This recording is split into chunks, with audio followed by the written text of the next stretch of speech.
Founded in 1682 by William Penn, Europeans first settled in Pennsylvania in 1637, although several tribes of indigenous people occupied the land for centuries before this. Pivotal in the French and Indian Wars, the 7 Years' War, the American Revolution, and the United States Civil War, it is no surprise that with such a rich history, our state has developed a culture that is distinctive and multifaceted.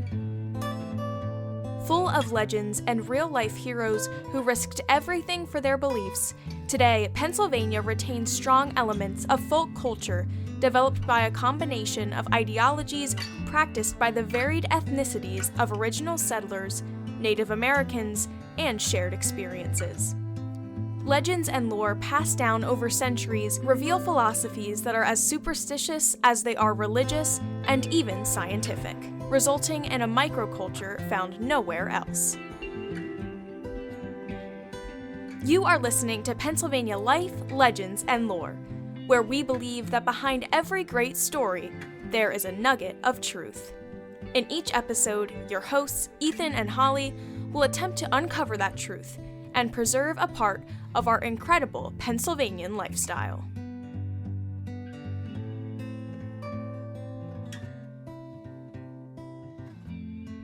Hey everybody, and welcome back to Pennsylvania Life, Legends, and Lore. Today we are doing another client story with Buffalo Valley Wealth Plus. And so today we are going to go through, kind of see what they're all about, and have some fun. Yeah, let's get into it. So we have with us Lou and Lance from Buffalo Valley Wealth Plus, and they are two really good guys. Holly and I have worked with Buffalo Valley Wealth Plus personally, and we've worked with Lou and a little bit with Lance, and they have been phenomenal. So should we start out to find out where their business is located? Sure. So if one of you want to let us know where you guys are located? Yeah, thanks for having us, first off. But yeah, we're located right in the downtown section there of Mifflinburg. So we started the firm at a different location and quickly realized we wanted to be kind of more in the heart of Mifflinburg. So we moved to the downtown section across from the hose company, or the old borough building, if you're familiar with Mifflinburg. Perfect. When did you guys start Buffalo Valley Wealth Plus, and what was your mission when you guys started, and now? I'll let Lance answer that one, because it was an idea that was conceptualized before I got involved. So I want to say that the business was officially formed in Q1 of 2020. The premise for what we're doing now, though, I think started with Mike, my dad, our third partner, who's radio shy. But I would say he's been doing this particular style of investing that makes us unique for the better part of a decade with friends and some family. And then the business, basically he outgrew his ability to do that on his own. And at that point we started thinking about, okay, how can you continue to help more people? But also, given that he's going to need help, he was in a position where he was retired and didn't need to make money out of it, so he never charged friends. But in order to operationalize as a business, you do actually need to be able to support, someone else's livelihood. So we started thinking about who else could get involved. Ended up with Lou, who I had known through friends and just as a strong community member. And the business actually, launched after all the regulatory stuff we looked into in 2019 and 2020. What would you say your mission is moving forward? Oh, that's a tough question. So the business has grown rapidly. I would say about as quickly as I expected it to grow, but that is pretty fast. So scaling anything is very hard. We want to continue to not have minimums. We want to continue to be able to work with anyone. And in order to do that, we need to grow, we need to bring on more people as teammates, and then maintain that same high level of service that we have now. So the goal is certainly to grow and continue to help clients. And for us as partners, or as some of the folks that actually do the advising, the challenge is just continuing to maintain a high level of service while you're also growing the business. And in the business, what service do you guys offer? Lou, do you want to take a Yeah, stab here? it's kind of a 5-prong approach. However, we're not actively marketing one of the 5, but it's kind of a 5-prong approach. We have what I'll call more of a traditional investment advising piece. So that is going to be like our revenue driver. That's what, basically the firm was founded on. So you have the investment advising piece. We have a coaching, which I think as we talk through this, you'll see that we're pretty passionate about the coaching piece out of all 5. That's where you're going to get into more, I guess, different situations depending on each individual client on the coaching side. So you have that as number 2. Number 3 is more of the insurance side, so that's life insurance, Medicare, health insurance. So that kind of all falls together, and then we have taxes. Now, how we kind of started the business was obviously the income investing or the investing wealth management piece of it, financial coaching, so that we take that kind of holistic approach. And if there's a need for any of the other 3 or 4 services, then obviously we kind of help them as kind of a one-stop shop, if you will. Okay, and I know we have used you guys personally, Holly and I, and I will say that if you don't have a financial coach yet, you guys are definitely doing it right. We were very impressed when we came out. Definitely it opens up your eyes to things that you think that you should be doing and versus what you actually should be doing. Yeah, Sure. It definitely, made us do kind of a 180 on what we were doing, and now we're doing it the way that's going to benefit us the most. And things we kind of had concerns about on our end, you guys made very clear that, hey, it's really not as bad as you think. So why I say why we're passionate about the coaching piece, because the coaching sometimes gets involved in the investing side as well. But why we're passionate on the coaching piece of the puzzle is the fact that there is no education out there to go get the answers to some of your questions. Right. A lot of the industry kind of has that stigma of, if I don't have much money, I can't get the help. So then you try to do it on your own, you go down a Google rabbit hole and you find yourself no better ahead after doing that kind of research. So wanted to offer a service that was cheap enough to get people in the door, to kind of show them, it's not that difficult, but here's we did the research, here's how you can get yourself ahead. Or if they're in a hole, how they dig themselves out of that hole and that kind of stuff. Right. Very passionate about it because every situation is different, right? Everybody has different employee benefits, different ways they can invest through their employer, different financial history in terms of how far along they are in terms of kids, or if they have a house, or if they're renting, if they want to buy, all that kind of stuff, kind of gets thrown into the equation. So it's a little bit more challenging. Trying to find all that information on your own is so overwhelming. To have somebody that you can just come explain like every situation that you have, and then you guys have all the information to just kind of point you in the right direction. It's just amazingly helpful.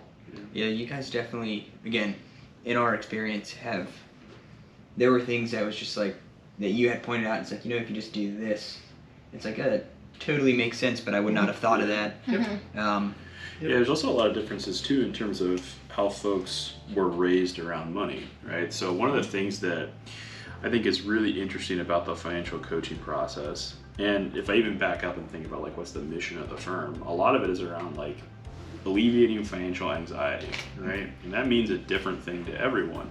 And you see it especially in financial coaching. Like folks will have very different emotional relationships with their money. They'll have very different desires to learn or just like be told what to do.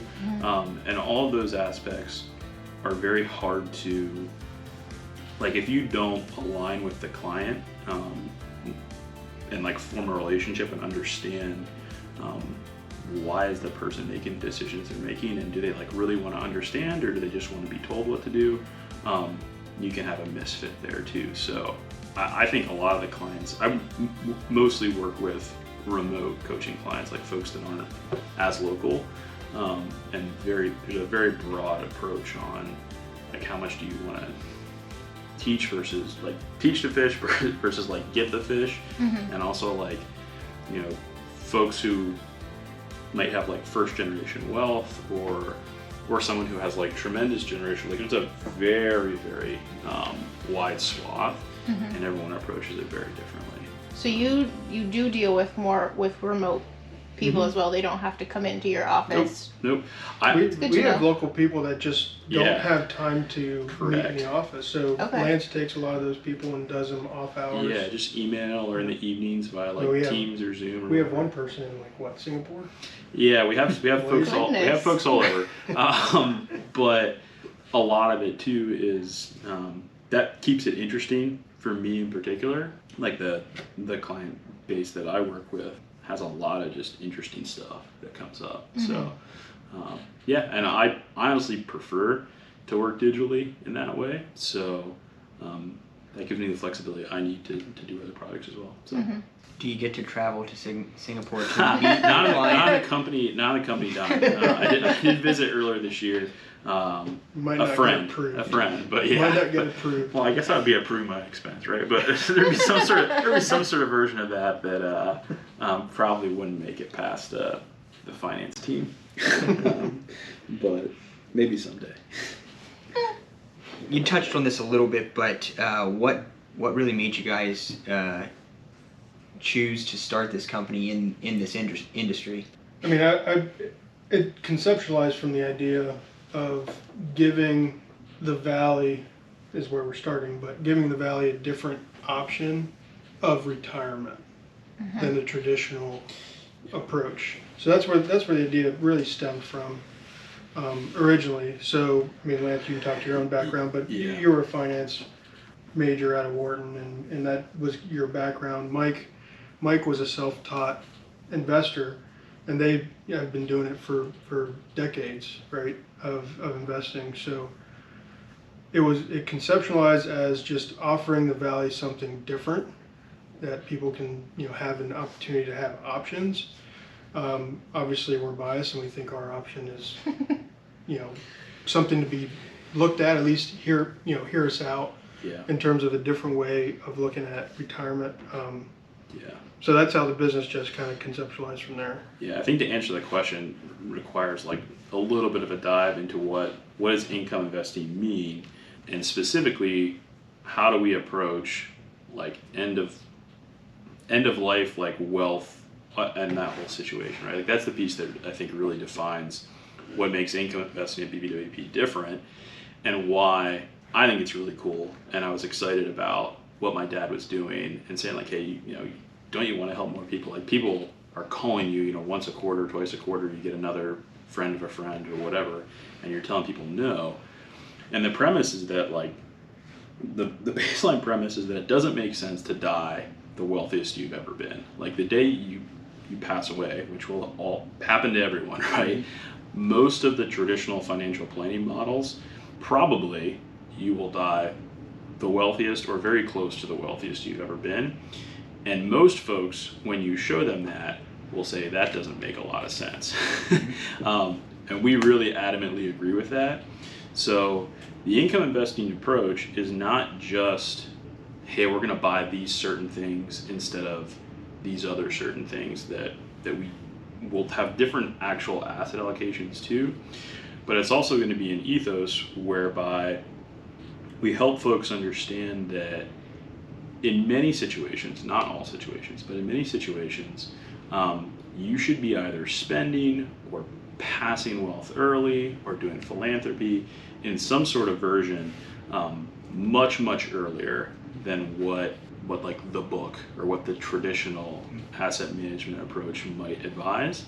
And the reason for that is kind of like that situation where you die really, really wealthy, to us is kind of a mistake. Like that usually doesn't make a lot of sense. Right.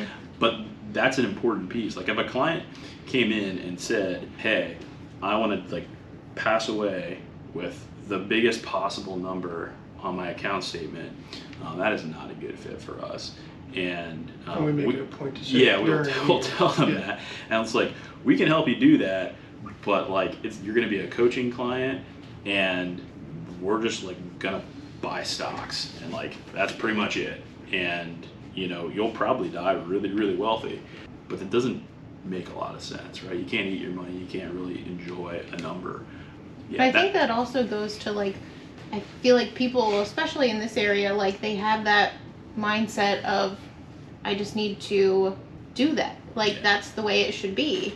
And then, you know, especially coming to you guys has opened our eyes to like, it doesn't need to be that way. You don't need to just Right. necessarily, like you obviously want to, we want to prepare for our future, which is ideally why we came to you guys in the first place. But, you know, you prepare for it, but also you want to live your life.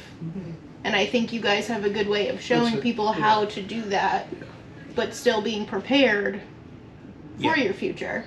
Yeah, it was, for me what was eye-opening was get to, and I'm not going to give away your details, that's what people should come to you for, I'm not going to give your secrets away, but yeah, go for it. get to, it's not a secret, I promise. get to a specific number each year, putting it away. It's more creating a plan. Yep, Right. create a plan, stick to the plan, whatever you make over that.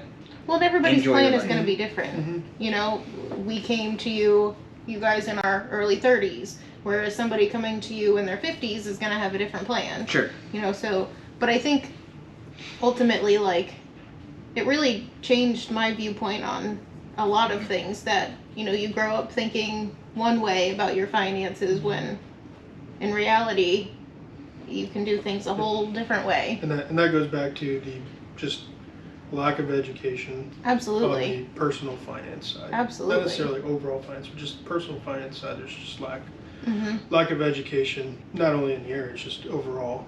There's Absolutely. we want to be that resource so that, you know, any question pops up in the middle of the night, you shoot an email. A lot of times Lance is going to be the one to get back to you. I'm in Singapore in the middle of the night. It's perfect. It was great. But if there's sun never a set question on that comes up, you know, you're doing your own research for something, which, you know, doesn't mean just because you work with us you can't do anymore, right? You're doing your own research and you just have a question, you can shoot it over, and Right. that's all, you know, included in the financial coaching. So And that was one thing that impressed me with you guys as well. Is I remember when you came in, when we came in, when we were kind of wrapping things up, you just said, hey, any financial decisions that you are not sure about, call. Yep. And we'll let you know if just it's good or how you should approach it. we want you to feel like we're just an extra peg in your family when you're making those decisions. Yep. Yeah. Right, we're getting ready to buy another car. I think I know this is what I'm going to do, but let me just shoot this over to BVWP and just get to, Right. you know, yes, we're doing the right thing. My favorite meetings are the rent versus buy meetings. And I have more of them with folks who are in urban areas than here. But that like framework for how you think about should I keep renting or should I buy is clouded in a lot of like social stigma, might even be the right word, around like how do we feel about owning something versus renting something. And I've probably had that, gone through a very similar exercise with different numbers, but the same framework maybe half a dozen to a dozen times, and every time coming out of that meeting I've truly felt like the client learned something and appreciated having a framework to think about it, because the idea, for example, knowledge nugget, right? Like the idea that renting is always throwing money away is like really harmful. Like that's a very effective way to get people to buy houses, but like it's not that simple, right? So that's a good coaching one that I do a lot. And this is jumping a little bit, but how do you guys give back to the community? And this is, just to start, I know a very, very, very big part of your guys' business, because, well, I'm just dealing with you guys. I've heard a lot of it and seen a lot of it. So if you'd like to elaborate on that a little bit. Why don't you jump You in? want me to take You're Okay, doing a lot of the community so there's a stuff few outside, there's a few programs that BVWP and we funded that are just like, they're aligned philanthropy, right? So it's not like the program that immediately comes to mind is the EVAN Mobile Medical Unit, right? We funded that program in Mifflinburg, because it's important. Like, social services are a really effective way to have good impact on the philanthropy dollar, but also it aligns with what we're doing in Affordable Care Act, and in some cases Medicare, but it's well aligned. Some of the other just philanthropy pieces we've done are stuff with like fishing derby, or various community events. That stuff's important, like football team ads, all that kind of stuff in Mifflinburg. But I would tell you that like dollar philanthropy only goes so far. To me, the coaching service, when I think about like the time that actually goes into that service, in many ways that is a service that is it's priced in a way that there's still buy-in from the client, so it's not free, but it's also not priced in a way that is always commensurate with the actual amount of hours or effort. So I think that the coaching service in many cases is able to help a client that would not be able to afford if we charged a more standard, industry standard, like hourly rate for what we do. And in that way, I think that's I think the biggest community give back we do, even outside of like when you see a BVWP logo on something, right? We cut a check. So Yeah, offering education to the community is, and I just getting ready for this. I mean, what we charge for the financial coaching aligns with like Netflix subscription. yeah, Right? Yeah, that's right. And people are just not, they don't think twice about getting a Netflix subscription, but we see people that should walk in the door and get a financial coaching subscription, but don't. So, that's, what we want to do is get the education out there, and hopefully that will, uplift, allow people to do some of the research on their own and get where they need to be financially, and should uplift all of Mifflinburg, hopefully.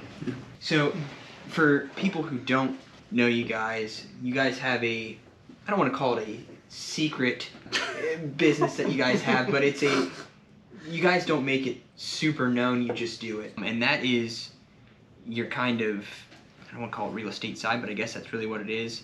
Just trying to bring back businesses to Mifflinburg. Okay, so I think point of clarity is helpful. So the BVWP RE owns the building that BVWP leases from. Yep. We have other tenants there as well, residential tenants, but it's not really like a project. Yep. The effort that's trying to modernize like downtown stuff, is that what you're getting at? Kind of bring business back into town. That's a separate team, a Okay. group of folks. Which is worth Which a whole nother we can nother come- episode. but that's separate from. Well, then we'll touch on that in a separate episode, because BVWP RE, this is kind of funny. BVWP RE is a good partner in that project. Painted the building, did some stuff that doesn't always have a huge ROI and like helps, but yeah, there's some overlap there, I'd say, between the different efforts. Yeah, we'll bring you guys back for that portion, because that is a very it's worth another. That is a very, very awesome thing that you segment, guys are doing, and that has always impressed me. And you guys both of you happen to be part of that. So we'll have to touch on that in another episode. Yeah, totally cool. Can you guys step us through, like, so if somebody was interested in your services, like, how do they go about it? What do you guys do? Kind of give just a brief overview for somebody who's like, okay, this might be something for me. How do you guys go about new clients? Yep. So Mike and I are really in the office day to day. Lance does some of the community involvement stuff during the day, and then handles more of the coaching guys that are outside the area. But so if it's somebody who reaches out via email or website or whatever, and they are out of the area, we do pass them along to Lance and schedule their meetings that way. But in the office, we get people in for their first meeting, and we try to make it known that first meeting, we don't charge anything. What we're trying to do is fact find, let the client come in with as much or as little information as they want to come in with, but as much information as they have. Try to get a synopsis of their entire financial situation and kind of show them what we would be able to help with, so that when they leave there, they have a list of homework assignments, if you will, to bring back, so we can get started on, trying to get their finances narrowed down and on the right path. Financial coaching side, it's usually that most of the work happens very early on, right? So first meeting is fact finding, second meeting is basically onboarding as a client and starting those steps. After that, it's usually 2 or 3 meetings until we have everything kind of narrowed down where we want it to go. And then from there, it's, use us as little or as much as you possibly want from there. I mean, we have clients that would use us once a month, it seemed like. Then you had some that, wouldn't say anything, and an anniversary would come up and we'd bring them in, and they did something throughout that year that they probably should have reached out for. So I'd say our most common grief, if you will, is that people don't use us as much as they Could. they could, right? So yeah, I mean, if you want to become a coaching client, you want to come in once a month just to throw some stuff against the wall, happy to listen. Go from there. And there's sometimes that people come in with questions that are just their accountant questions or lawyer questions, and we'll say, hey, look, that's out of our area of expertise. This is what we think on the financial side, but go schedule a meeting with XYZ to do that. Yeah, we do a lot of referring to lawyers and CPAs. Okay. Right?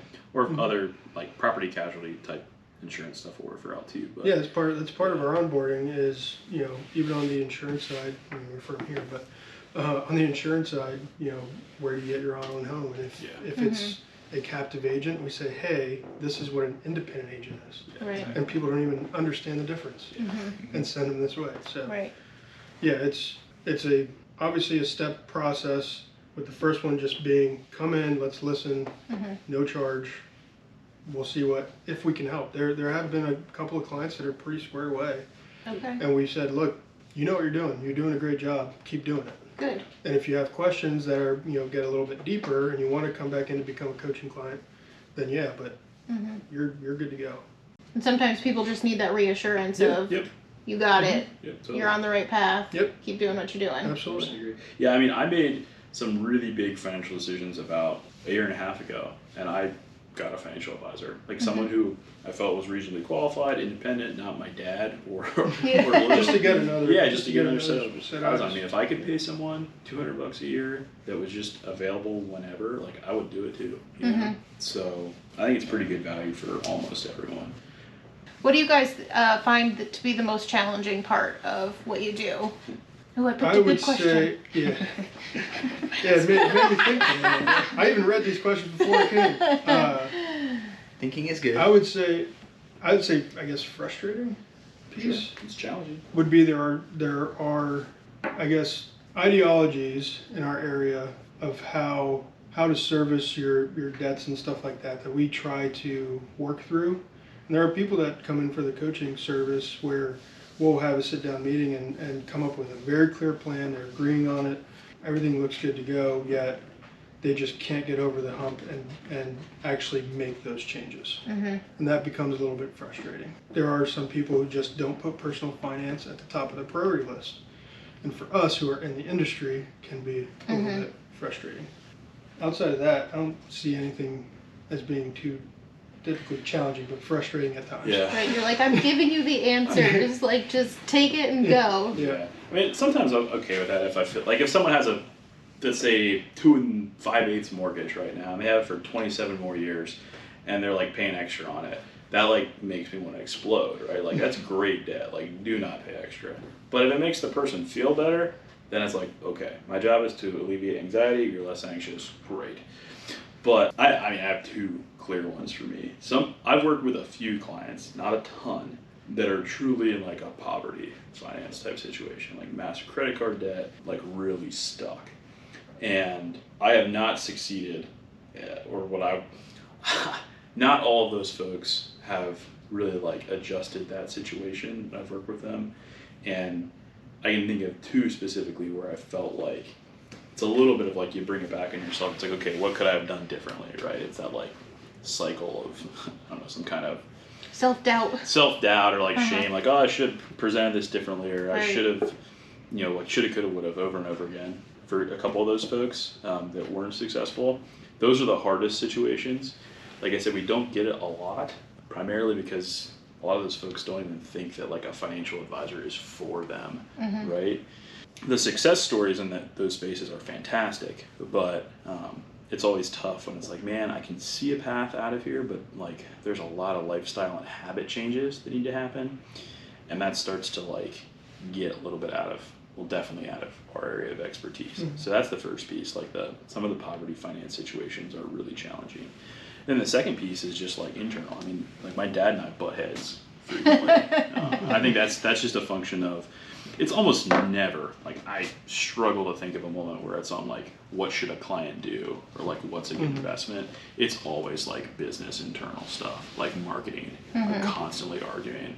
I like basically gave up. It's like, you know, so stuff like that's tough. The joys of working with family. Yeah, I think it's tough to work with family. Right? Yeah, exactly. And you know, it's usually civil, but it's still tough. So. You definitely have to be ready to do the things that you guys are willing to offer. You know, if people are just coming to you for advice and aren't willing to take the next steps to do it, you know, that would be frustrating. There are coaching clients that we end up not actually working with, and the challenge there is just that one spouse wants to make the changes and the other one does not. Okay. And if you don't get both spouses on board, it just... Yeah. You're just going to spin your wheels. It's just not going to get there. Yeah, it's like really, really hard. Sometimes the changes are like that's why I brought up like how were you raised around money? You know, if you saw your whole cycle things done a certain way, and now we're like, oh, it's super easy. Just forget everything you've learned the past 30 years. Exactly. Like, that's not an effective way to communicate with a client, and at the same time, like maybe you have that dialogue the first time and it's just not the time for that person yet. Like they're not there buy-in from like all the stakeholders, like Lou said. Like if you're going to make big changes, like household finances, everyone has to be on board, right? So I think sometimes it feels like a failure because it's hard and it's just hard. And you know, maybe that you're able to help that person in some way, but you know, there's a lot of relationship therapy, dynamic stuff that happens around money, and we're not qualified or positioned to do that. We can help with like, here's objectively what will help, but the behavioral change stuff is really hard and usually where some of this gets bogged down. So. Well, and like in our situation, like it took one simple, like for our biggest financial stressor, it took like one fix that Lou provided for us.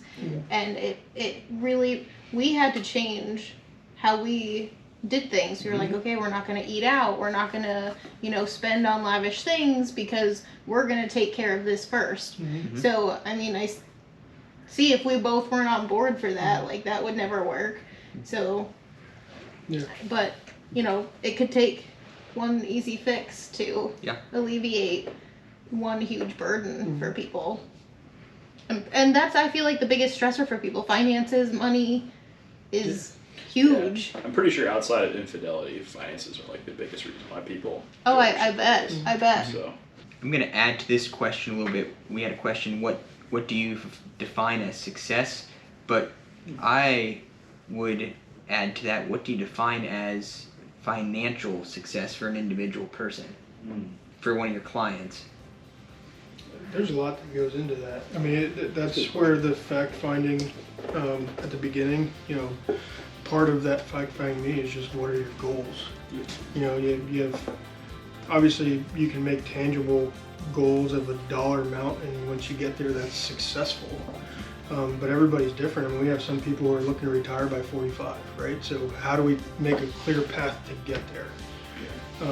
So I define success with the client of, did we, you know, ask all those kinds of questions? Did we create a plan to reach their goal? Not necessarily ours, because, you know, there might be a few things that we would do slightly differently based on our own, you know, lives and biases. But, you know, did we ask them those right questions, make that goal, and did we make a plan to get there?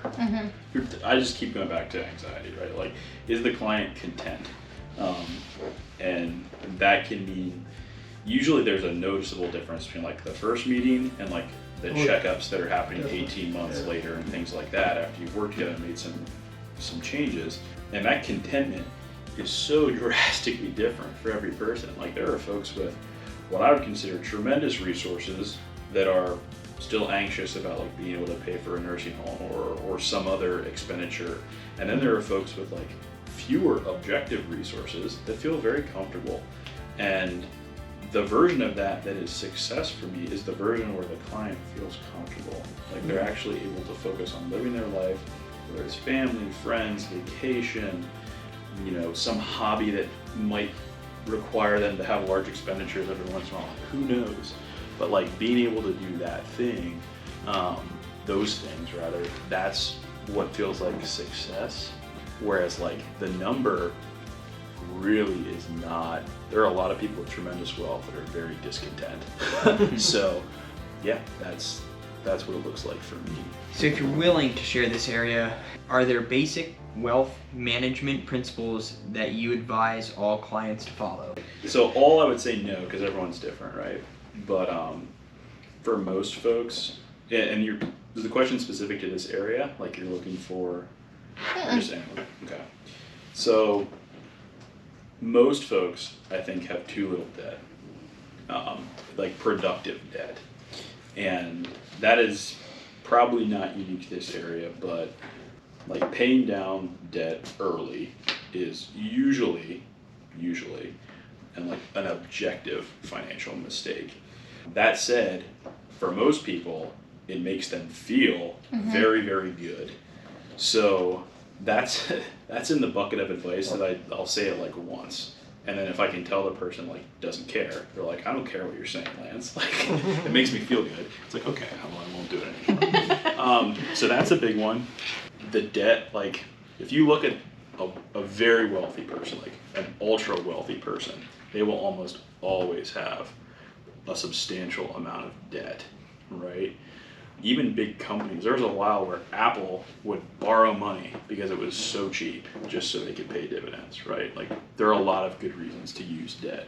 The second thing I would say is that the resources that you can be content with is usually more important than what you earn. So if you think about like saving for retirement, which is what most people are anxious about, sometimes it's college aid or a house or something like that, but usually the one most folks are anxious about is like, will I have enough money to retire? If you can be happy with less, like the classic example, we're a little bit different from this, but the classic example is like for every dollar you need to consume a year to be happy or like have what you need to save $25, right? So that means that for every dollar you can consume less, you like don't have to get 25. So finding ways to be content with less financial things, like less money and maybe other parts of the world in life, that's almost always good as well. So those are two pretty universal ones that kind of underline some of the dialogue I have. The debt comes up objectively. The content with less usually comes up in the context of lifestyle inflation, which is like, hey, you're making a lot more money now, but if you keep spending a lot more money, you're gonna have to work just as long and just as hard.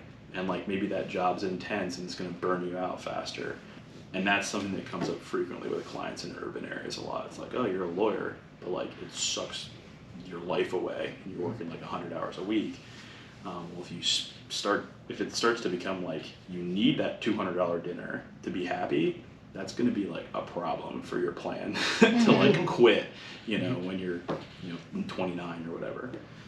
I'd say get started early. There's no substitute for time. Yeah, super true. Power compounding, there is no substitute for time. Finding a place for the education. It doesn't necessarily have to be us, right? Obviously we're biased, but finding a place where you can get that education, because the most common fix at the beginning is just sequencing. People don't know the different rules of the different accounts they can invest in for retirement and how that sequencing should be. Once you do that, a lot of times you create a plan and the anxiety kind of lifts off your shoulders, because now I have a plan. This is what I'm going to do. This is what's going to get invested, and we live off the difference. Right. So, yeah, get started early and find a place to get that education. Perfect. That I works. think changing people's mindsets is a big part of your job. And I can't like reiterate that enough. Yeah. Like we, after our first meeting, like it was just, I should just throw away everything that I have ever like thought about and just Yeah, I don't know. start with a blank slate, because and I feel like it's a lot in this area where, you know, like Lance said, people want to be debt free. You don't want to have debt. You want to pay off your mortgage. You want to pay off your cars. You want to do all these things.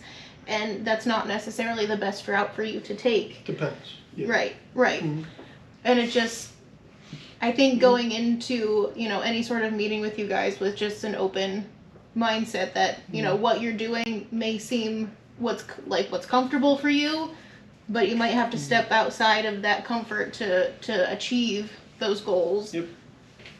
And you guys present the facts to back that. And that's what I would advise people listening is, when they come to see you, you have, listen, this sound maybe is different than what you're used to, but here are the facts. Yeah, we're not going to say just take on $500,000 worth of debt. We're going to tell you why. Yeah. Who's walking back? I'll give you a great example. Okay, so objective example. All right, it's super true. Right? What Lou's saying is fair. You need to like actually talk about this a little more. So, back to the mortgage. That's 2 5/8, right? If you have a 27 years left on a 2 5/8 mortgage, and you put $1,000 extra a year on that, that saves you how much? Right, about $26. Okay, if you take that $1,000 and right now you could put it in a like 1-year CD, a brokered CD for probably 5.25%, right? You make $52.50. So like, which one of those things is better? And what? It's literally twice as good. And both are guaranteed, right? The CD is guaranteed. If you pay down debt early, it's an immediate return too. So every time you pay extra, you're destroying money. But if it feels better to you, if it feels like $27, if it was $27 worth of feel good, to have your mortgage number be less, then like, I have to respect that. That's your financial advice. I feel like I'm gonna cringe doing it. And I had a little tidbit too, because obviously we learned a lot of our financial habits from our parents. Yeah, exactly. Their mortgages weren't 2.5%. Right, we're just in a different time right now. Right, So right. they might have been throwing money at their mortgage, extra money at their mortgage when they were, you know, younger. 12, 15, whatever. Right. Yeah, it might have been 12 or 15%. Yeah, exactly. We're just in a different time right now. So there is such thing as good debt, and that seems to be, you know, kind of a hard thing to kind of. Yeah, that's one of my shticks. Right. Sure. Right. Sure. But yeah, just wanted to add that. It's a good. Yeah. Good People clarification. are afraid of the word debt, and it just carries a stigma that isn't necessarily. Sometimes it's It's usually mortgage thing, debt. but It's usually mortgage debt that's good that I see and people want to pay off early, and sometimes student loan debt that is like healthy and they want to pay off early. It's never like credit card debt. I'm like, no, keep paying 27%, keep paying 22%. That is not what I'm saying. So I appreciate Lou like pulling me back. That's It just depends. Yeah, it depends. do you guys have any other wealth of knowledge that you guys want to share? Wow, that's a groaner. No, I think it makes sense. Appreciate being asked to come on and talk about stuff. It's fun. Yeah. We are the agency itself, we're very strong advocates for you, but Holly and I as well are very, very strong advocates because we've I know I've talked to people about you guys. We've definitely, I don't remember if I told you this, but the first time we met with you guys, we were ready to pull the trigger in the office, but I just needed to confirm, and she needed to confirm that we were both on the same page, but we walked right out the door and it's like, yep, that makes sense, we're doing it. Yeah, we don't let anybody really make a decision right in the office the first meeting. We make them go home, think about it, come back, you know, because financial coaching fits almost everybody, but especially the wealth management. That's a big decision. Like you shouldn't just go to one place and just sign up. You should go and check with different financial advisors in our area. Back to your earlier question about advice you give to everyone, you should talk to multiple financial advisors. You should talk to at least 3 if it's like your retirement nest egg, and you should ask them hard questions like, how do you get paid, right? no financial advisor, in my opinion. Well, what to talk about? Well, no, it's just they shouldn't be, right, afraid to discuss how they're compensated, right? You should understand that. It's a job. People have to get paid. They have to eat too. But those are conversations that I encourage folks to have when they come in. It's like, you need to know this stuff so you understand how it works. Mm-hmm. Yeah. Well, good. Good. Well, thank you guys for hopping on with us and, sharing, what your business is about, and hopefully we can help some people in our community and, get some people into you guys to, discuss what can be best for them. And we'll have you. Thanks for having us. We'll have you back for talk about revamping Mifflinburg, because Before stuff? yep, that is Yeah. Yeah, we can get a Do crew for that. that. that is important for the community of Mifflinburg. So, Yeah. Yep. well, thank you guys. Thank you. If you liked what you heard in this episode, be sure to follow Pennsylvania Life, Legends, and Lore on your preferred podcast platform to stay up to date on new content. Pennsylvania Life, Legends, and Lore is produced by Harv Productions, LLC.